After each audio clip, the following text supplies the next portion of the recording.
When I lost my apartment in a fire, my parents said it was a sign from God to start over somewhere else, like hell. Then I found out they'd secretly moved my brother into their guest house, rent-free. At Sunday dinner, my mother looked me dead in the face and said, "You should have been the one in the flames." My father just chuckled and said, "We stopped loving you when you turned 12. I sat back, smiled, and said, "Then it's only fair I return the favor." I walked out. 2 months later, I made a move that took everything and left them speechless. Hey everyone, before we dive in, I have a quick favor to ask. If you enjoy content like this, please hit the subscribe button. It's free, supports the channel, and ensures you never miss out on amazing videos. Alright, let's get started. So this is a real thing that happened to me like 2 months ago, and not gonna lie, I'm still not sure what to do with all this energy. So here's the story. Because I don't know, maybe I just need to get it out and see if I'm nuts for feeling the way I do. Just for context, I'm Clark, 27, oldest of two. My brother Peter is 21.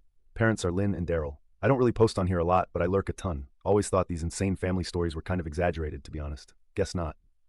LOL.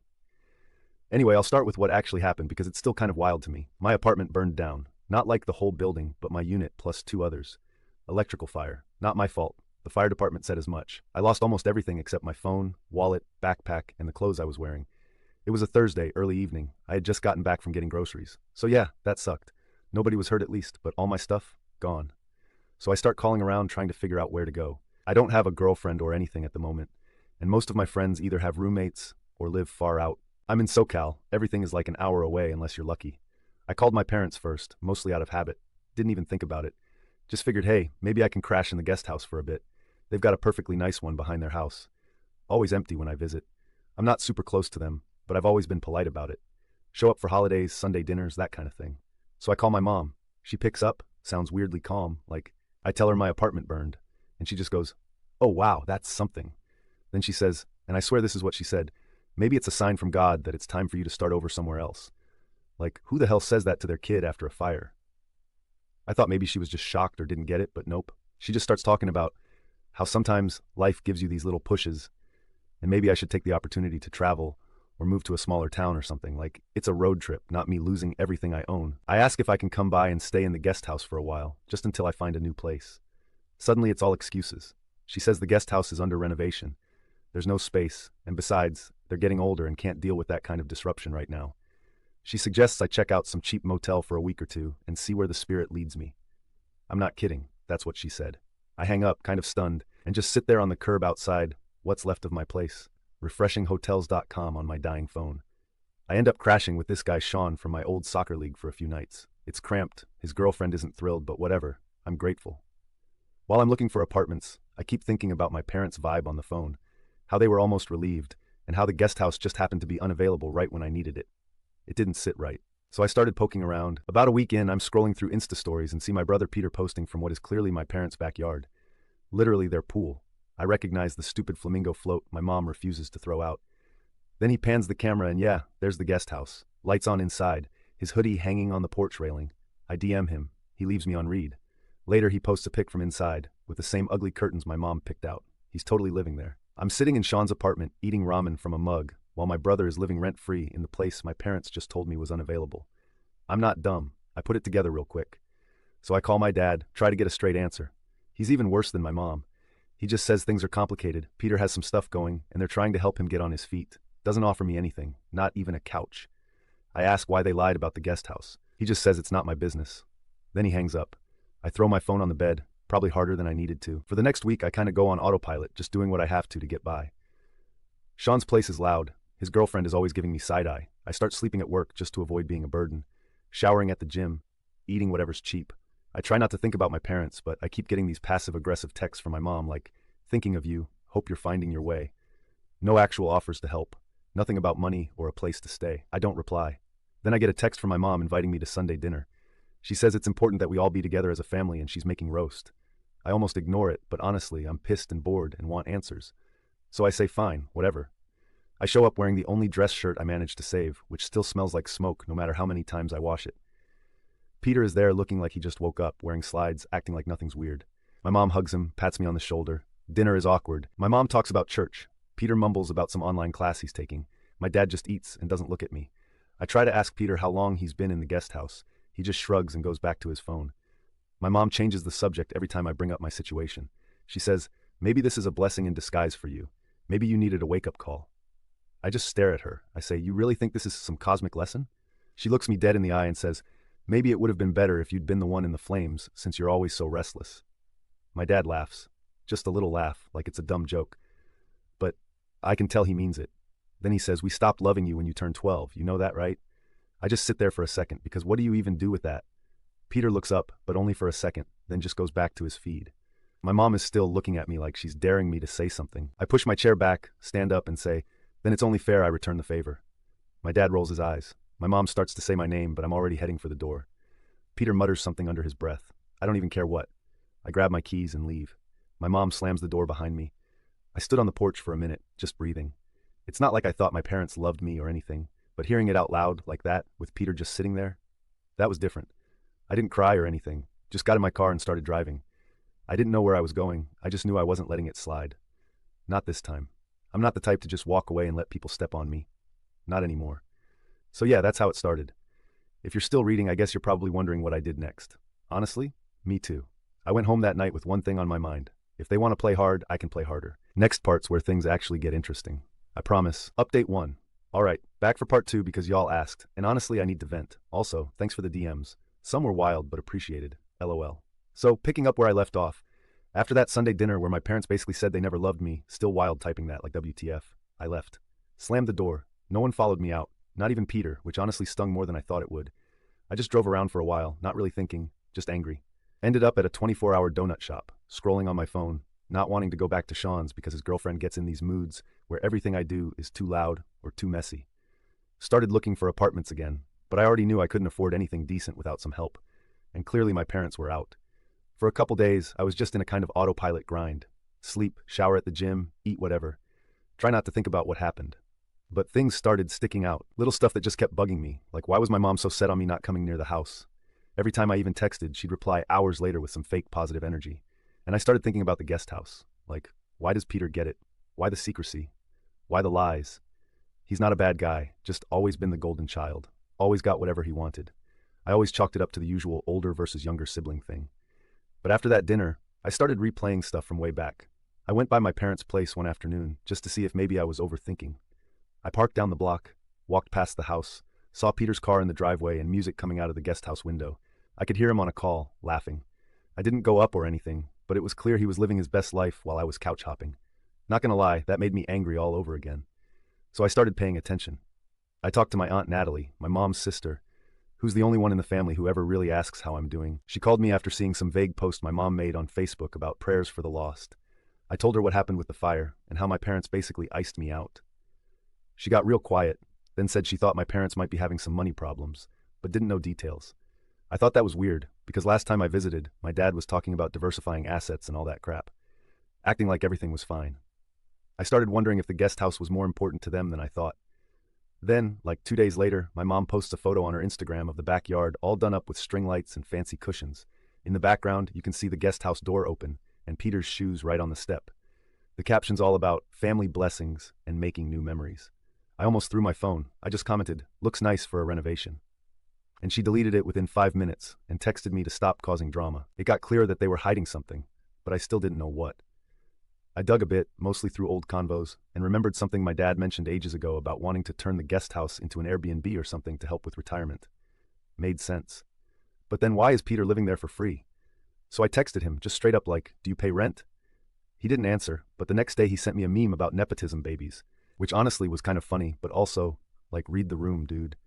Meanwhile, Sean's patience was running out.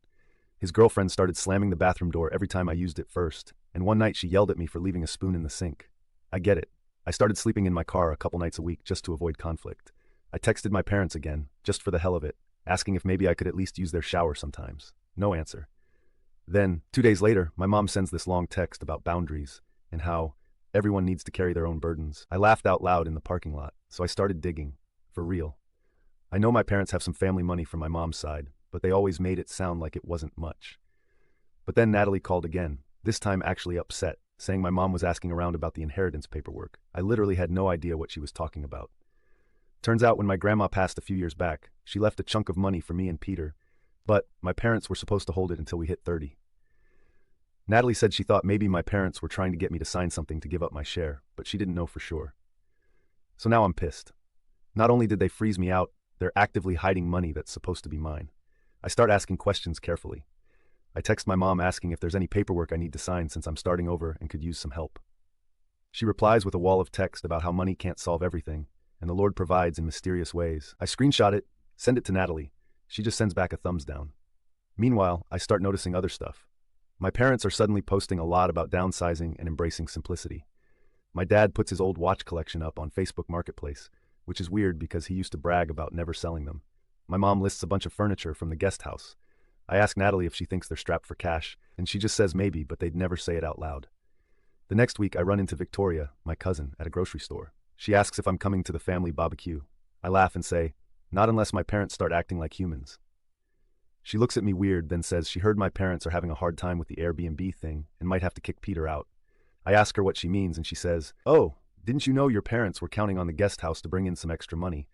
But now with Peter there, they're stuck. I ask how she knows, and she just shrugs and says, Mom talks. I thank her and leave. So now it all makes sense. My parents don't want me around because they don't want to deal with me or Peter. They want to cash in on the stupid guest house, but they're too soft on Peter to make him pay rent or move out, so they just cut me off hoping I'd disappear and not make waves. I start thinking about what I can do. I'm not the type to just let people walk all over me, especially not after that Sunday dinner. I start talking to Natalie more, just asking about the inheritance stuff, trying to figure out what my rights are. She says I should absolutely not sign anything without reading it, and that if my parents ask me to give up my share, I should say no. I agree and ask her to let me know if she hears anything else. Meanwhile, my mom starts sending me these weird guilt trip texts about family unity and how sometimes sacrifice is needed for the greater good. I start ignoring her. Peter texts me a meme about family therapy, and I just send back a thumbs up. I start quietly telling a couple cousins what's going on. Just facts, no drama. Victoria says she had no idea and that she always thought my parents favored Peter, but didn't realize it was this bad. At this point, I'm getting angrier by the day.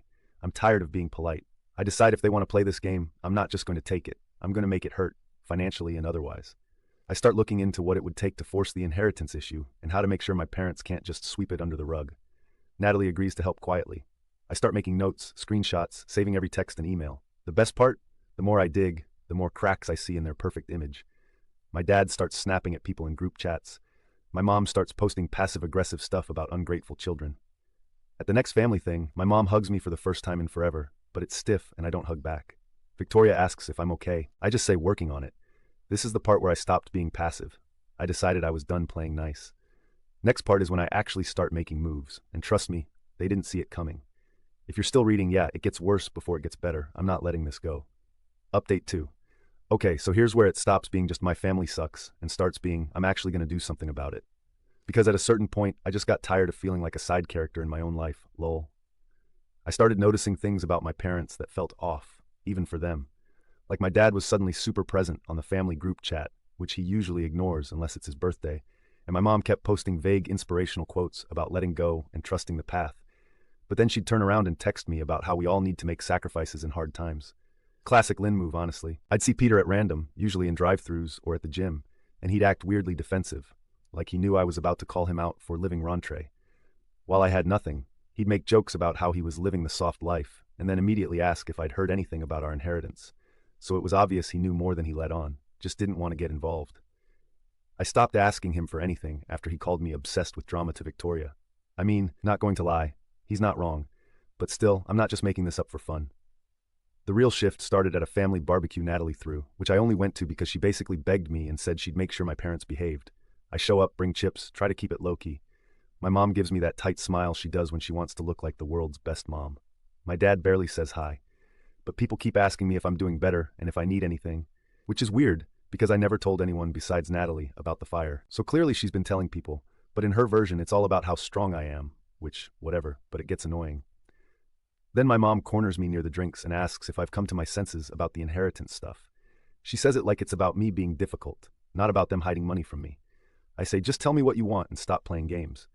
She gets all flustered, then straight up says it would be easier if I just signed over my share so they can handle it properly. I ask what properly means. She says something about needing the money to secure the family's future. She means her and my dad, not me or Peter. I tell her I'm not signing anything. Right after that, my dad marches over and tries to act like he's being reasonable. He says, there's always been a plan for the guest house and they can't just give handouts to everyone. I ask if that's why they gave it to Peter for free, and he just says, Peter needs support right now. I say, I needed support when my apartment burned down, and you gave me nothing. He shrugs, says, life isn't fair. Natalie comes over and basically tells them to back off. My dad rolls his eyes and walks away. My mom slaps the counter and storms off. Victoria makes a face at me like, what even is this? I just shake my head. The barbecue ends with my parents leaving early, my mom slamming the car door. After that, people start texting. Some cousins ask if I'm okay. Others say I should just let it go. But I'm not letting it go. I start talking to Natalie about what I can actually do. She says, you have rights here. Don't let them guilt you out of it. I decide to push back harder. So the next few weeks I start telling the rest of the family what's actually going on. Not in a dramatic way, just facts. I tell Victoria the whole thing. How my parents lied about the guest house, how they tried to get me to sign away my share of Grandma's money. She doesn't even look surprised, just says, that sounds like them. Other cousins start asking questions, and soon my parents get wind of it. My mom texts me furious stuff about airing dirty laundry. My dad calls and says I'm being disrespectful to the family. I hang up on him. The best part is watching the little cracks in their perfect image start to show. My mom tries to organize another family dinner and barely anyone shows up. My dad starts snapping at Peter for leaving dirty dishes in the guest house. Peter texts me that it's my fault things are tense. I reply, welcome to my world. At this point, I start looking into how to force the inheritance issue legally. I'm not going to get into details, not trying to dox myself here, but basically, I find out I can make them provide records and prove what's going on with the money. I don't need to sue or anything, just make it clear I'm not backing down. I send my mom a text saying I want an accounting of everything from Grandma's will. She calls me screaming, says I'm a traitor, says I'm tearing the family apart. I hang up on her. She sends a wall of texts that I don't read.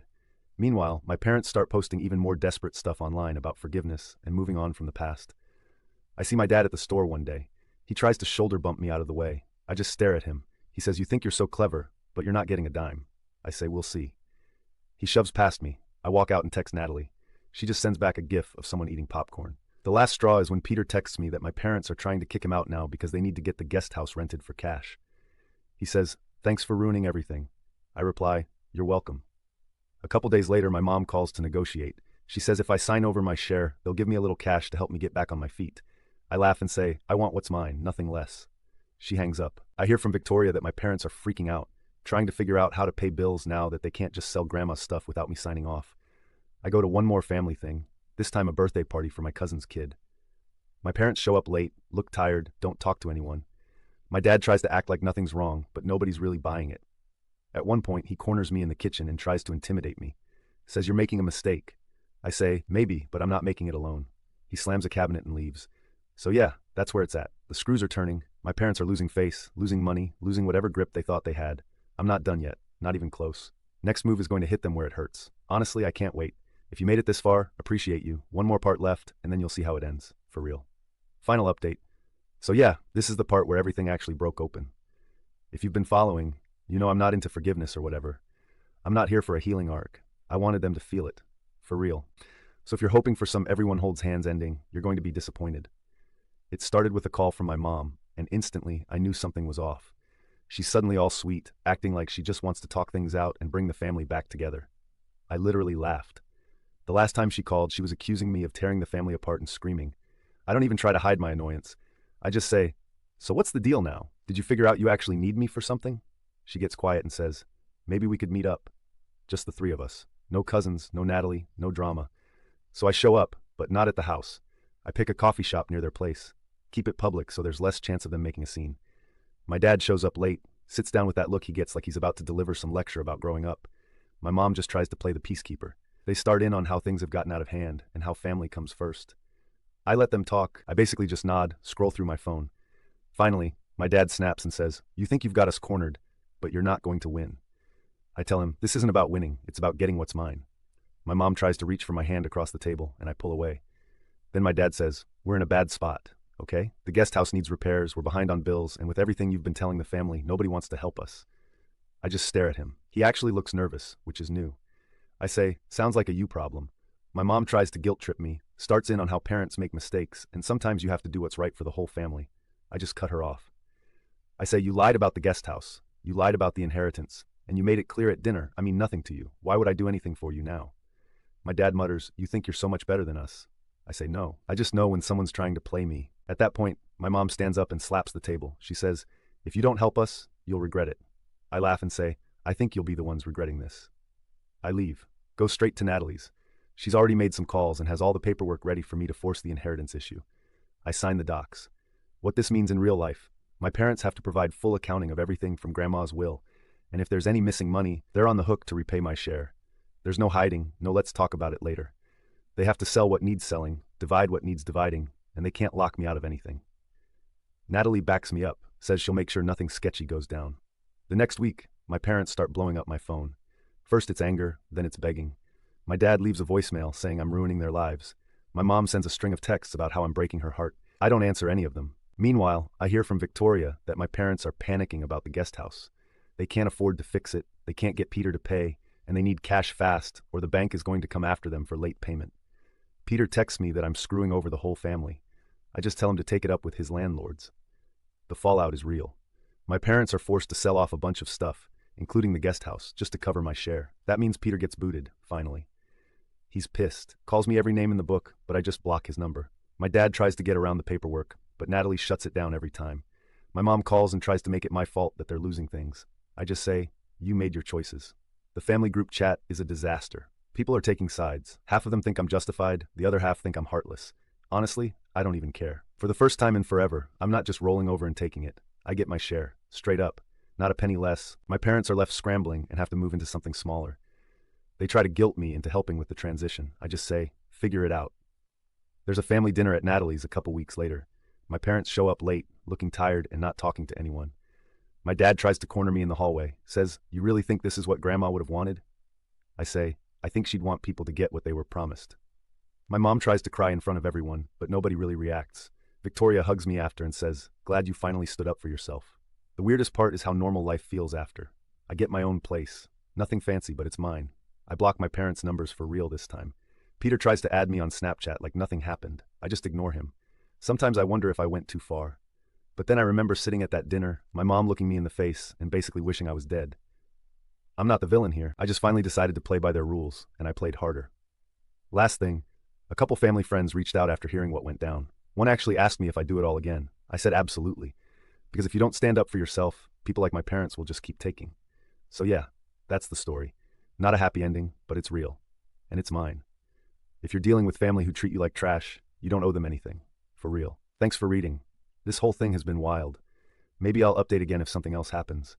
But for now, I'm finally out, and they are the ones dealing with the mess they made.